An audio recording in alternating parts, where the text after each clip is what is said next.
അപ്പോൾ എൻ്റെ മക്കളോ ഒടുക്കത്തെ ചൂട് ഫാനൊക്കെ ഇട്ടിക്കുന്നത്. ഫാൻ ഇട്ടിട്ടൊരു കാര്യമില്ല. അതിൻ്റെ പുറകിൽ വന്നിരിക്കുക വീടിൻ്റെ ആണ് മുൻഭാഗത്ത് നല്ല ചൂടാണ്. ഇനി 12-1 മണിയാകുമ്പോഴേക്കും ഇവിടെ ചൂട് വരും പുറകിൽ. അപ്പം ഫ്രണ്ടിൽ പോയിരിക്കാനാകില്ല, പുറകിൽ പോയിരിക്കാനാകില്ല. പുറത്തേക്ക് എങ്ങോട്ടേ പോകണം. എന്തോന്ന് ചൂടോടെ. മിനിയാന്നൊരു മഴ പെയ്തി, ഒന്ന് ചാറിപ്പോയി. ഞാൻ നിങ്ങൾക്ക് കുറച്ച് മഴ തരാം, നിങ്ങൾ സൂക്ഷിക്കുമെന്ന് പറഞ്ഞു. പക്ഷെ ഇന്നലെ ആ മഴ പെയ്തതിൻ്റെ ആണോന്ന് അറിയത്തില്ല. ഇന്നലെ ഒടുക്കത്തെ ചൂട്.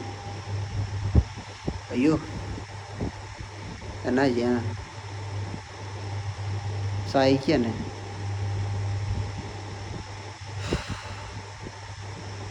ഫോൺ തന്നെ ഇങ്ങനെ ചൂടായിക്കൊണ്ടിരിക്കുന്നു.